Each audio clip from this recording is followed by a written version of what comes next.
جی بسم اللہ، بتائیں اگلا سوال کیا ہے؟ پھر صاحب یہ ہمارے ایک بہت ہی پیاری سس ہیں برگنگم سے، وہ کہتی ہیں کہ میری ساس میرے ساتھ ہی رہتی ہیں، ہمارا بہت اچھا گھر کا ماحول ہے، اور لیکن بعض دفعہ مجھے فیل ہوتا ہے کہ میرے ہسبینڈ بہت ہی زیادہ ان کا رویہ میرے ساتھ چینج ہو جاتا ہے، تو کبھی مجھے جی فیل ہوتا ہے کہ شاید میری ساس میرے ہسبینڈ کو بھڑکا رہی ہیں، حالانکہ وہ اپنی مرضی سے اپنی جی پسند سے میری شادی کر کے لے کر آئی ہیں، میرے ساتھ اچھے طریقے سے رہتی ہیں، تو مجھے اس چیز کی سمجھ نہیں آتی ہے کہ میرے ہسبینڈ کا رویہ میرے ساتھ کیوں چینج ہوتا ہے، تو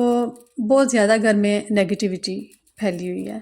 تو اس کے لیے آپ مجھے یہ بتائیں کہ مجھے کیا کرنا چاہیے؟ یہ کوئی جادو کا اثر ہے یا ویسے میری ساس شاید بعض فمائیں بھڑکا بھی دیتی ہیں، تو کیا یہ چیز ہے یا کوئی جادو کا اثر ہے؟ تو اس کے لیے مجھے کون سا وظیفہ کرنا چاہیے یا کون سا عمل کرنا چاہیے، یا آپ خود کوئی عمل کریں گے؟ تو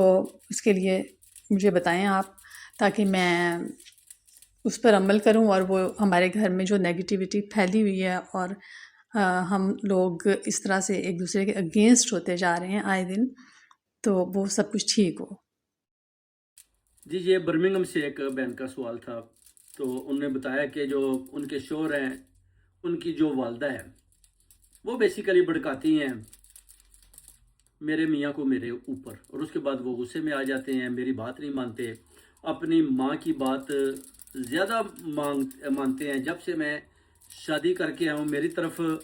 اس طرح وہ پیار اور محبت سے نہیں دیکھتے جیسے کہ ان کو اپنی بیوی کو دیکھنا چاہیے۔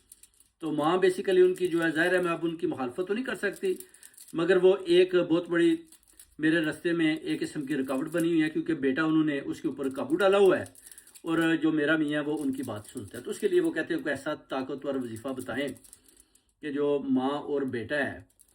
اس کے اندر بھی پیار محبت رہے، مگر ان کا بیٹا جو ہے نا میرے ساتھ بھی محبت بھری نظروں سے دیکھے، اور مجھے بھی اسی طرح پیار کرے جیسے کہ اپنی ماں کو دیکھتا ہے، اس کی بات مانتا ہے، میری طرف بھی توجہ کرے۔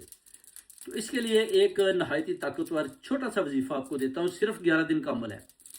یا ودودو آپ نے پڑھنا ہے 99 ٹائم نماز فجر کے بعد باوضو طریقے کے ساتھ منہ قبلہ شریف، اور صبح اٹھ کر ساتھ ہی آپ نے سورہ روم پڑھنی ہے، سورہ روم کی تلاوت کرنی ہے۔ ایک دفعہ پھر آپ نے سورہ اخلاص اور 7 مرتبہ درود پاک شریف پڑھ کر ہدیہ آپ نے فرشتوں کی نظر کر دینا ہے۔ انشاءاللہ جیسے ہی آپ ہدیہ فرشتوں کی نظر کریں گے تو انشاءاللہ اسی وقت قبولیت ہو جائے گی۔ جیسے جیسے آپ اس وظیفے کو، اس عمل کو میری اجازت کے ساتھ پڑھتے جائیں گے، ویسے ویسے آپ دیکھیں گے